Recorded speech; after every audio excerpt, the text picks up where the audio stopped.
Last কয়েক বছর ধইরা 7up-এর সেল অনেক গুণ বাইরে গেছে।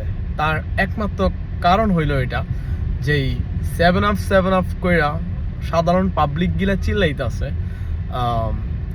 7up-এর প্রমোট করতে আছে। এটাতে 7up-এর কোনো লস নাই, বাট যাকে মেনশন করতে আছে তাদের নাম হলো ব্রাজিল।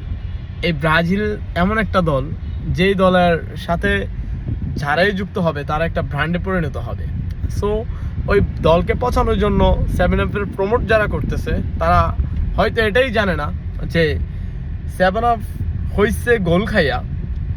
এটা কি তারা জানে ফুটবল ওয়ার্ল্ড কাপের সবচেয়ে বেশি গোল কারা খাইছে?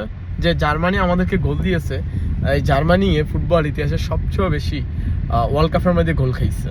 এবং কি সবচেয়ে বেশি গোল দেওয়া কোন দল জানেন? যেই 7টা গোল ব্রাজিলে খাইছে, এই 7টা গোল খাওয়ার পরেও ওয়ার্ল্ড কাপের মধ্যে সবচেয়ে বেশি গোল দেওয়া দল হলো ব্রাজিল।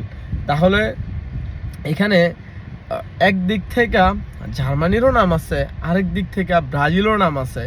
তাহলে আরও কয়েকটা দল যে আছে তারা তাদের কি আছে, তাদের কোন দিক দিয়ে নাম আছে বা কোন দিক দিয়ে কি অর্জন আছে যে তারা শুধু শুধু আমাদেরকে নিয়ে ট্রোল করার চেষ্টা করে?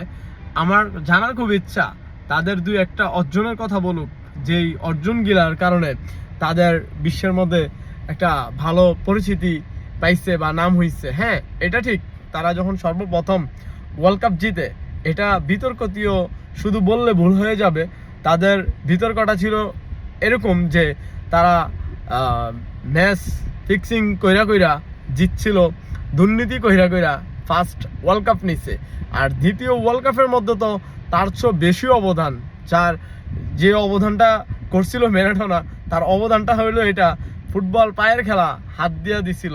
এটা নিয়ে যখন ব্রাজিলিয়ানরা বলে যে অবৈধ ট্রফির নিয়ে আরো গর্ববোধ করে, তখন এটা বোঝা যায় তাদের গর্বের মধ্যে অবৈধ সন্তান নিয়ে তারা মানে ছেলের বাপ হইছে এমন কিছু ফুটায়। আর তৃতীয় নম্বর ওয়ার্ল্ড কাপ নিয়ে যা হইছে এটা রীতিমতন ফুটবল পাড়ার মধ্যে সবার মনে মনে জানা হয়ে গেছে, দেখা হয়ে গেছে যে কি এমন কাজ তারা করছে।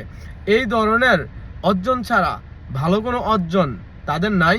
সো তোমরা আগে লেভেলে আসো, তারপরে দেন ট্রল করো।